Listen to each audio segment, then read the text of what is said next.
Welcome. My name is Nicola Matrangolo. I'm going to be your host / translator today. I do apologize. I'm not a professional translator, so just hang with me. Let's have some housekeeping first. Please mute your microphone. Otherwise, it's going to be a very messy course. We're going to have a Q&A at the end of the course. We're going to use the chat. So if you have any question, please just write it down and I will ask the host, and hopefully you're going to get an answer. Today, as I told you before, is going to be the first of 3 courses, course through Calabria Wine. I'm honored to be part of this because in Calabria right now, we're having a revolution, and I will actually use an Italian word because it sounds, I think, better. It says Rivoluzione Cirotana, which is an area of Calabria.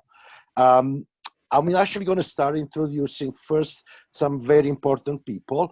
Some of them, they will speak in Italian, and then I will translate for you. So I will actually start with Giuseppe Spinelli. He's the president of Esaro Web Radio. Buonasera a tutti, questa sera mi onoro di iniziare questa carrellata di appuntamenti.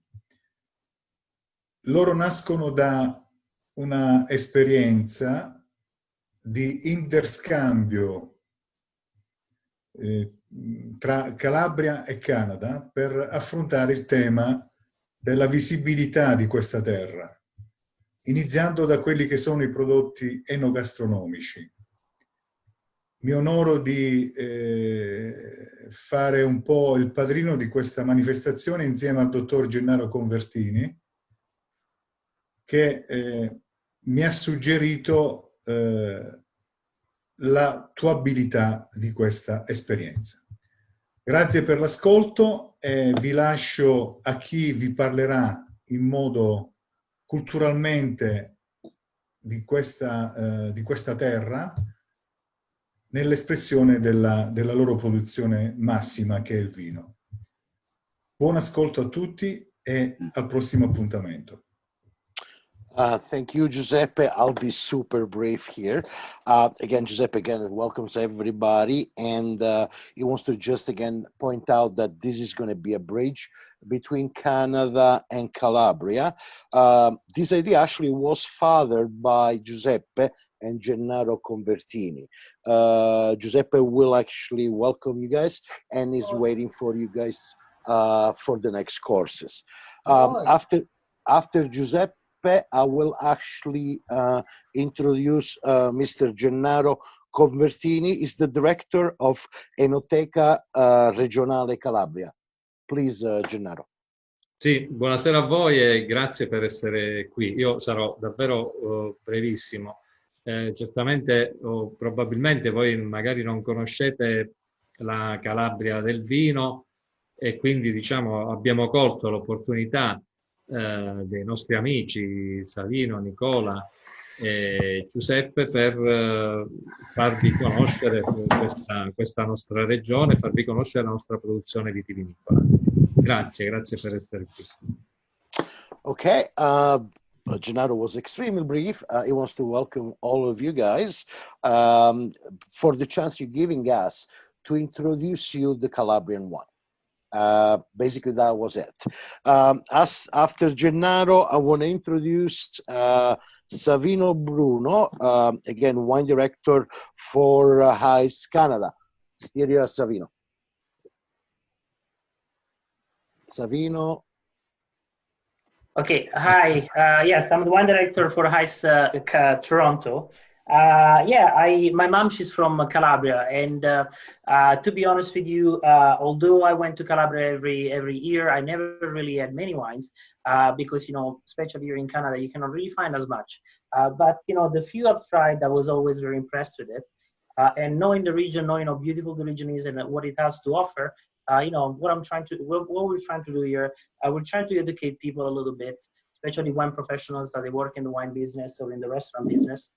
So that, you know, I know that is an up and coming region, and, you know, I'd like everybody. I'd like to see everyone one day having a Calabrian wine on their wine list or at the wine store. Okay, thank you very much. Thank you very much, Savino. So now actually we're going to go to the heart of the course, and I'm going to introduce you the person that actually is going to give you the course, and that's Domenico. He's an executive wine master. Domenico, Pate, everything that you need to is right there for you. Go ahead. Right, ladies and gentlemen, good evening. It's a pleasure for me to be here this evening, and I will start to share the screen with you in order to show you a trip through Calabrian wine. This is the first meeting. We are going to do 3 lessons in order to face all different provinces of this region. When I started to talk about Calabria, I used to say at the beginning that Calabria is a region, is not a province, is not a city, but is as well divided into 5 provinces. We are going to meet, we are going to study a little bit the wine of each Calabrian province. We could start to say that Calabria is a peninsula, you know, washed by the Tyrrhenian Sea and as well the Ionian Sea. We are talking about 800 miles of coast, but the most interesting thing, in my opinion, is that more of the 9% of the region is constituted by hills and mountains. And this gives me the chance to explain an important thing. In fact, a lot of people used to say that the weather in Calabria is warm and temperate. Calabria is a sunny region. But please consider what could happen to you if you move inside of the peninsula. You have a really high mountain, and the weather goes to change immediately. As well, you have really different kinds of soils, and so we could say that Calabria is an amazing patchwork with a lot of different soils.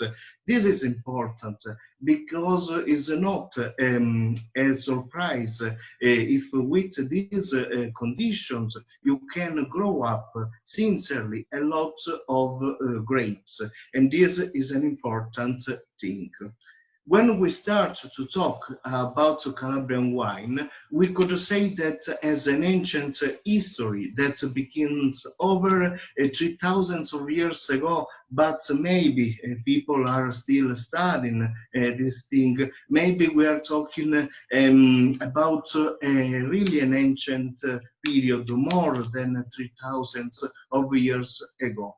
But what is sure that this history ended down a great tradition, and especially many indigenous wine variety, such as the red grapes as Gaiocco that we are going to study during this meeting. And it's famous for the major Calabrian appellation that is Cirò DOP or DOC. And we need to remember as well Maiocco Dolce, that forms the most part of another important Calabrian appellation, that is Terre di Cosenza DOP. Cosenza province is one of the largest provinces in Italy, and this is important to underline. But we have other important red grapes like Greco Nero, Nerello, Maiocco Canino, but we need to remember that Calabria, and this we are going to underline on the next meeting, during the next meeting, Also, Calabria is rich of ancient white indigenous grapes, such as Greco Bianco, the famous Greco Bianco DOC, Mantonico Bianco, Guarnacha Bianca, very typical for a Calabrian passito that we are going to study on during the next meeting, that is Moscato di Saracena, Pecorello and Malvasia. And this is the surprise, because a lot of people consider Calabria just for the red grapes, but with the climate condition, is important to grow up to explain the viticulture about white grapes, and we are going to see. This is a short map, a short view about Calabrian grapes. The most famous, as I told you, Gaioppo and Maiocco. Maiocco Canino and Maiocco Dolce are different. We are going to see Greco Nero, Greco Bianco, Mantonico, and Guarnacha Bianca. But it's important to say that Calabria has finally an incredible richness. In fact, we are talking about more than 200 indigenous wine varieties, and the scientists are still studying with the use of genetics. So this is finally important. Calabria is about is really unique, is a really particular region. We could say that it is the region of the native grapes, with for sure a millenary history, and this is finally fascinating. After my last trip in the United States, I have about a book written by Kevin Begos. Kevin Begos is a former MIT Knight Science Journalism Fellow, and this book he wrote, Sangiovese, long claimed by Tuscany in northern Italy as the premier grape used for Chiantis and Brunellos, and a parent from Calabria. Now the world finally knows this truth. In fact, a parent of Sangiovese grape is Calabrese di Monte Nuovo, crossing with another Italian grape that is Ciliegiolo. We are going to study after, but this is finally important. Please remember the name of this book, Tasting the Past. And when we were referring about Calabria, the past, the history, is finally absolutely important. So we start to talk a little bit about this ancient history and the evolution of Calabrian wine. We could say that since the 15th century, there were indigenous populations in Calabria. One famous was the population of Enotri. You know maybe the history of Enotria from the Greek word that means oinos, so the length of the wine we could translate. But there was this ancient population, the Enotri, with a king, and his name was Italo. From his name became the word Italia. So we could say that Calabria was the cradle of the vines, but at the same time of the word, the Italian word Italia. So the viticulture started with this indigenous ancient population. An important period of Calabria was the 18th century. In fact, the Greeks came and they have brought in Calabria all the vines that came originally from Anatolia, the Turkey, just to say with the word of today. And this was an incredible ampelographic heritage of grapes. These grapes found in Calabria great condition to grow up, and for this reason you can explain why we have really a wine with a millenary history. For example, Greco di Bianco is finally important. But please don't forget the city of Ciro. Ciro, we are going to study during this meeting, is the most famous Calabria appellation, is close to the city of Croton, and there was in particular a wine, probably from the grape Gaiop, that was called Crimisa. This was the wine of the Olympic Games, and was offered to the athletics of the games, following the tradition. Another important city of Calabria was Sibari. We are talking about the northeastern part of the region. In Sibari there was an ancient important town that had a port. For example, Ian D'Agata wrote in one of his books that Sibari is was for Calabria what Bordeaux was for French, just to do a simple example. But please pay attention about the ancient history. We are talking about the 15th, the 18th century before Christ. And this was, I told you before, the original wine roots. The scientists agreed that probably the first vine is coming, came from the Caucasus, through Anatolia, and then after in Greece. From Greece, a lot of grapes came to Italy, especially in southern Italy. We are talking about Enotria, so Calabria, Sicily, and for sure Puglia. After the development of the vine, it was forced by the Romans across to the France and other European region. But the most part of the vine's history started from Greece to southern Italy. And now we are talking about the modern age, about the Calabrian wine, but especially the Calabrian vineyards. Until the 60s, wine was considered as a nourishment, a very important caloric for work in the fields. And they used to grow up native grapes such as Gaioppo, Maiocco, Greco, as I told you before.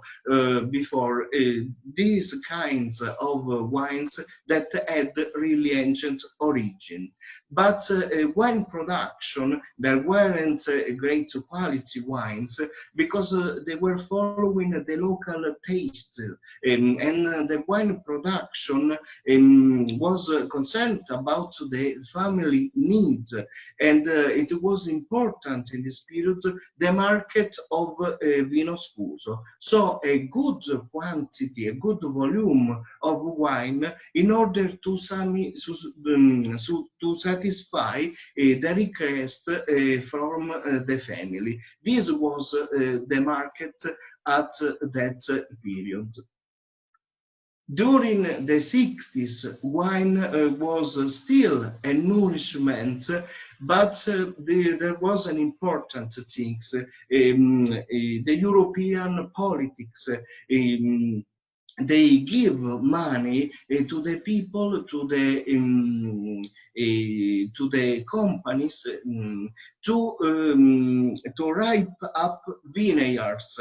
And in this period, we had really less area under vines, but less area, but a lot of volume production. In fact, the main factor was the price. In order to satisfy the request, they needed to produce wine with a good price, and to grow up as well vines, grapes that were able to produce a great volume per year. For example, Montepulciano, for example, Trebbiano, that are still grapes that are able to produce a great volume per year. This is what happened during the 70s. But there was another important thing, the beginning of the Italian appellation. You know, is the DOC. Now we call, following the European rules, DOP.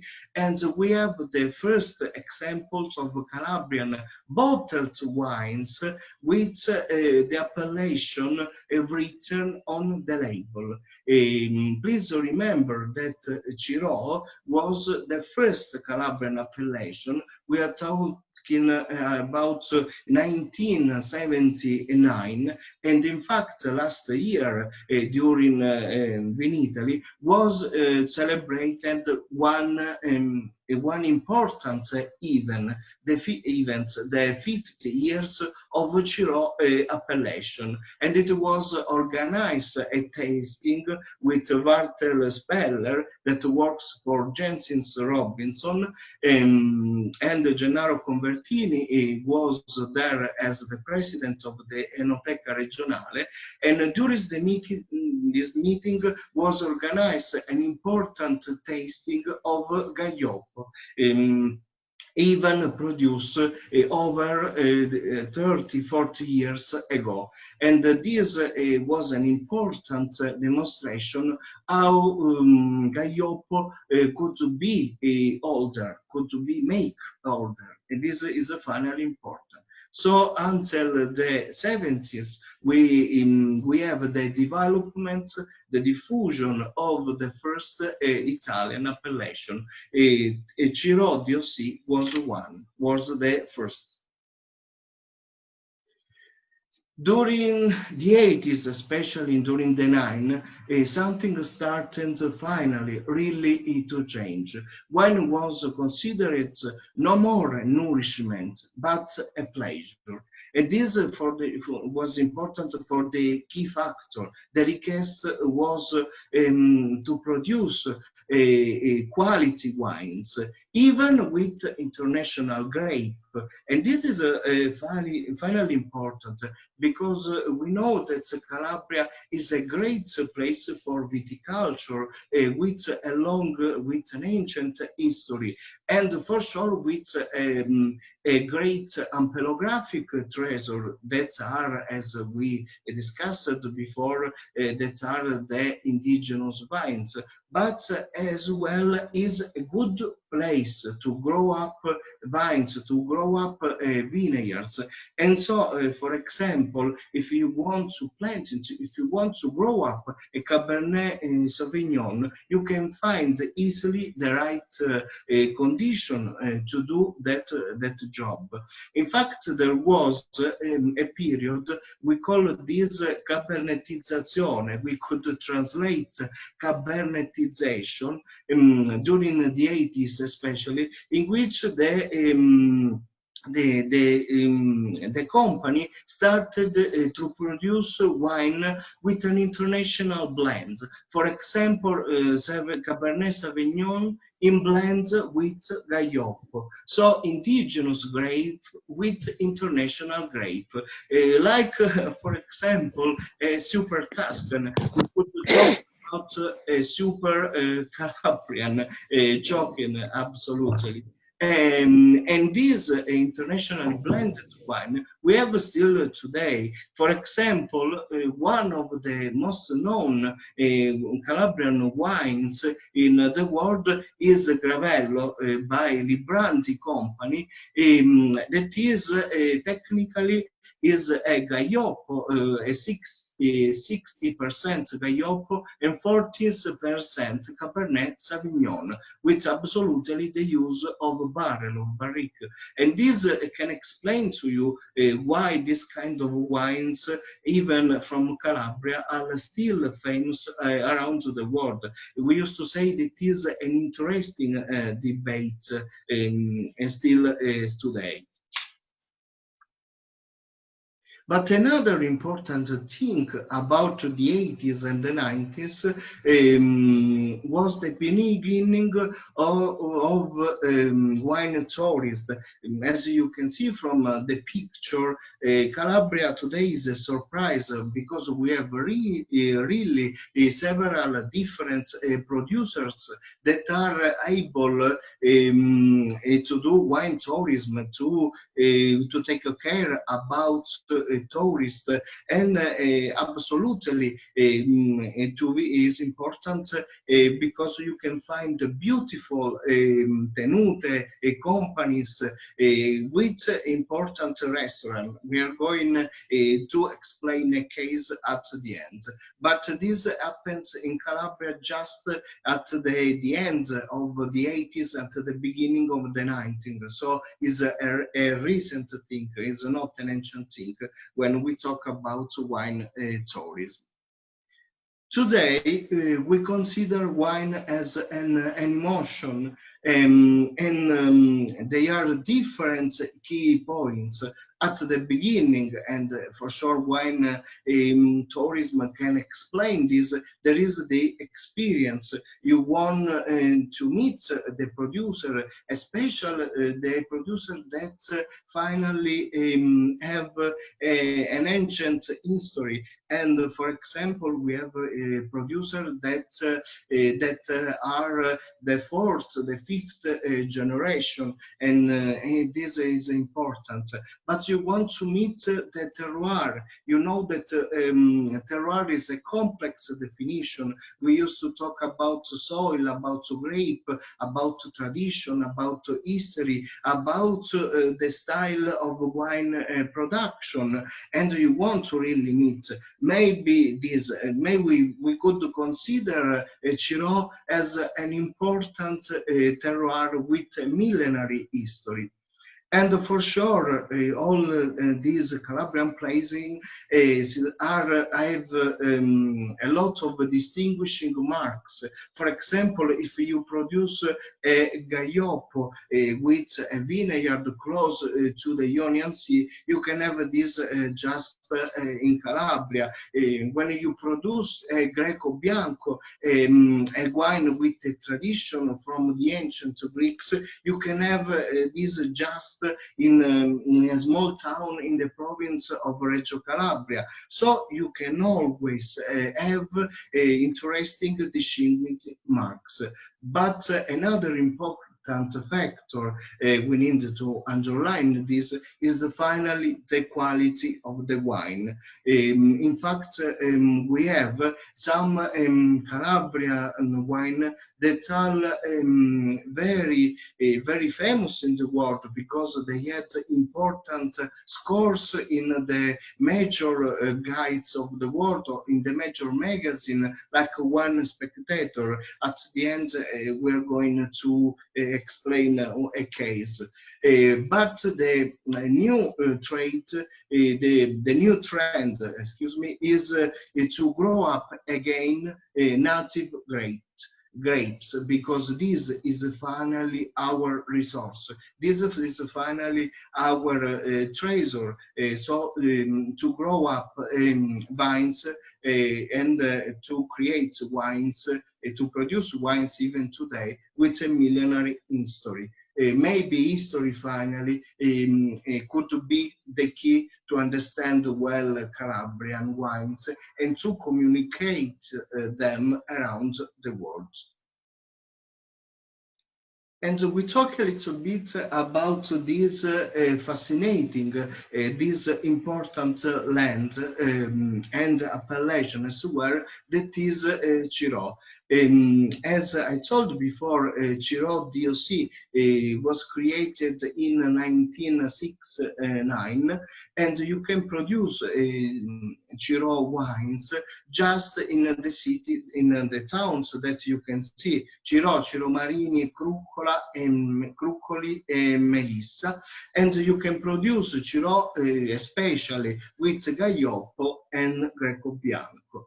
I say especially because there was a change of the appellation during especially 2010. There was a challenge between two factions. They were talking about especially the possibility to change the appellation, because there were the progressisti that wanted to produce, for example, Ciro wine only just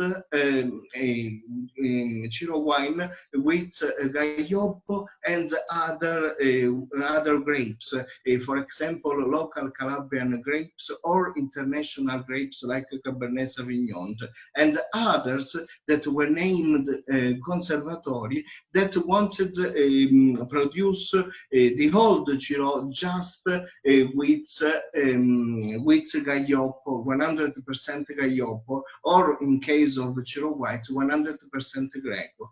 At the end, we have today the Ciro, the appellation, that is constituted by Gaioppo, 80% at least. You can use Cabernet Sauvignon just from 10% with other grapes, but no more than 20% in case of red wine. In case of Ciro DOC, white wine, you have to use Greco Bianco, 80% at least, with other Calabrian grapes and international grapes, no more than 10%. In case of Ciro Rosso, you can have also Classico, Classico Superiore, or Classico Superiore Riserva on your label. They are different kinds of Ciro. For example, if you refer to the historical towns in which Ciro is produced, or for example, which is a full, in case is a full body wine, with or a wine that it was aged in the barrel. In this case, you have a Classico Superiore Riserva. So this could explain why Ciro wine is a wine that could switch from medium body wine to full body wine, and Gaioppo is a perfect wine for this thing. In fact, Gaioppo is a grape that is able to give a full body wine and as well a medium body wine. But we stop and we study a little bit what Gaioppo is. The name is probably derived from the Greek words kalos podos. It means a beautiful foot, and it refers probably to the shape of the grape. It's one of Italy's oldest varieties, and recent DNA studies have clarified that it is a natural crossing between Sangiovese and Mantonico. But please remember that Sangiovese is a natural crossing of Ciliegiolo and Calabrese di Montenuovo, so a Calabrian parent. And Mantonico, this is an important debate that are discussing today, was probably the most ancient vine in Italy. This is finally important. I want to repeat that they are still studying these things.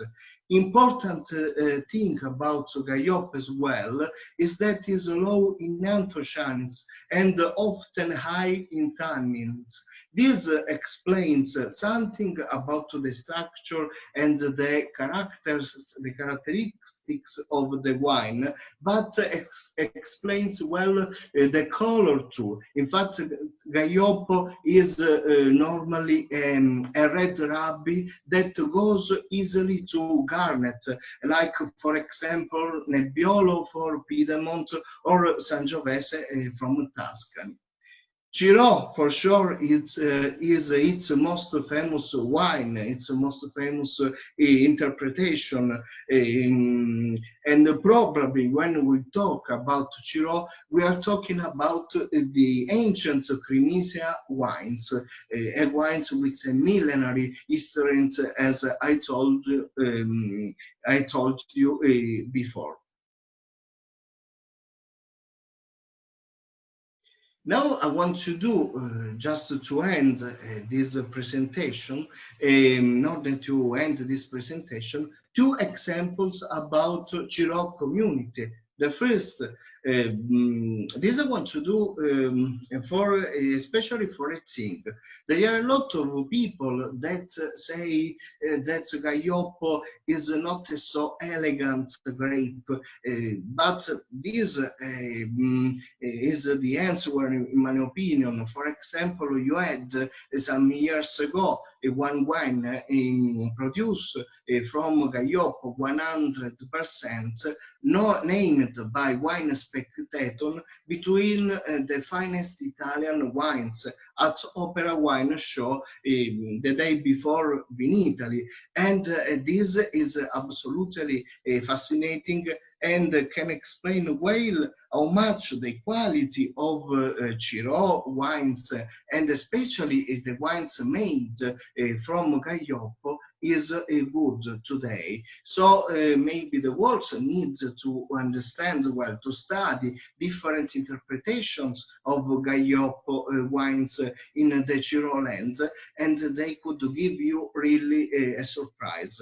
The other example I want to do is Caterina Ceraudo, that is a famous chef, and she owns with her family 2 things. One, the company Ceraudo, even in Ciro, and the other thing is the restaurant that is named Dattilo, and it was named between the Michelin stars restaurant in Ciro Marina. So is finally important, and in my opinion, in this first meeting, could demonstrate how Calabrian wine has finally a great quality. We need just to communicate with its millenary history. Now, okay, I tried to be really fast in order to answer to your questions, if you have, and to create for sure the debate. I want to say at the end of this presentation, thank you. It was really a pleasure for me to be with you this evening, and I hope to have been useful for your wine knowledge. So thank you, and we could open the debate.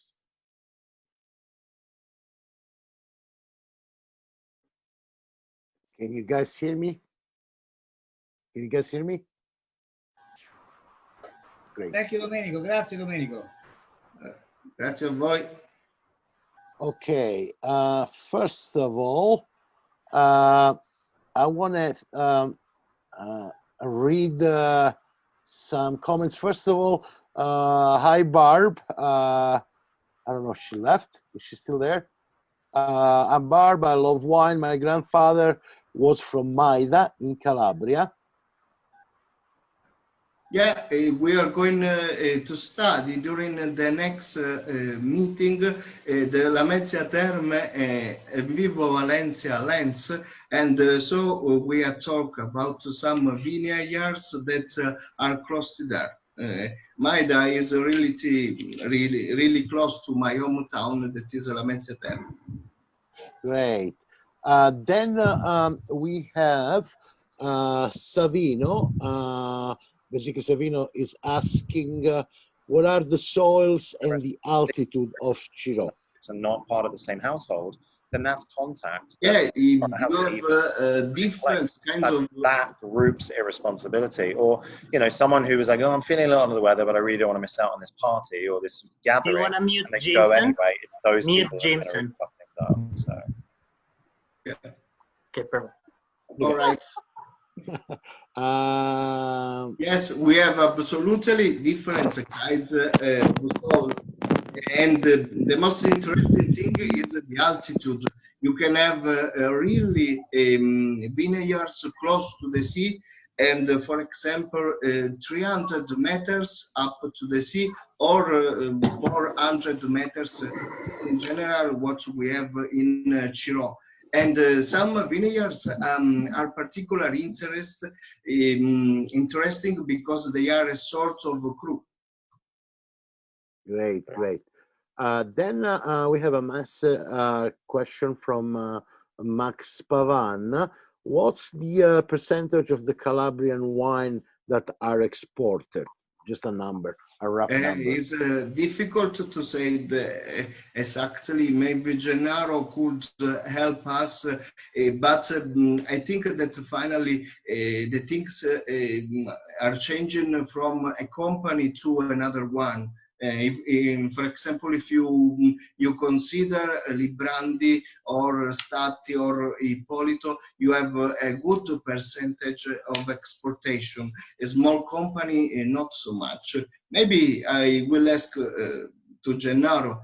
Loro chiedono, Gennaro, la percentuale dei vini calabresi esportati per azienda. Io ho risposto che dipende dalle aziende, alcune più internazionali come Stati, Librandi eccetera hanno una maggiore percentuale, naturalmente le più piccole fanno un po' più di difficoltà. Sì, possiamo sintetizzare come media intorno a un 30%, che è un trend però in crescita negli ultimi anni. Okay. About 30% of exportation. Great, and it's growing. Every year is growing, which is a good news. Then I have a question. First of all, again, Barb says thank you. Then I have a question from Vincent. Would you say there is more interest in the classic 100% native grapes of the blend with international grapes? Right now, maybe the classic 100%. The period of cabernetization was during the 90s. Now they are following 100% native grapes. Great. Maybe you have different styles in wine production, even in native grapes 100%. For example, they are the Chiropons, and you have really bio wines, so they are really different in the flavors, in the structure, and so on. They don't use barrel, for example, but neither barrique. Great. Well, it seems that I don't have any other question for the moment. How many we are right now? We are 17 people. So should we close it here, Domenico? Do you want to add anything? No, we did just an introduction this evening, and to underline the Ciro lens, after we will improve our knowledge. If you have some considerations, maybe. So we should wait. Well, while I'm waiting, then somebody just is going to ask you a question. Sorry. Again, I want to thank Giuseppe. I want to thank Savino, and I want to thank Gennaro for this opportunity. And also, again, Domenico, you were very, very knowledgeable. Thank you very much. I don't have any other question, Domenico. All right. Okay. say Max Pavan is thanking everybody. I guess we can close it here. Thank you very much, and we'll see you next week. Thank you. It was a pleasure. Thank you, everybody. Dom, we have Ashley. Barbie said, send us some wine suggestions. As in producers. As in That, producers, yes, absolutely. The name of some producers, maybe, as I told you before, Librandi, Ippolito, Ceraudo. We talked about this producer from Cirolenz. If you want to consider Ciro Boys, for example, Cataldo Cadabretta, Cote de France, De Franco, they are a lot. Just to find the Ciro Revolution and small producers. Perfect, thank you. You're welcome. Again, always Barb, if you have the time, Domenico, can you make us a list so we can actually just a list of wineries that you think they're worth it to export here in Canada, and then I will actually share it with everybody, if you don't mind. How's that? We could create a producers list divided also into different styles of wine production, if this could be helpful. Great. Anything else, guys? Okay. Well, thank you again, and I will leave you with my mantra: Calabria is the future. Bye-bye. Bye. Bye.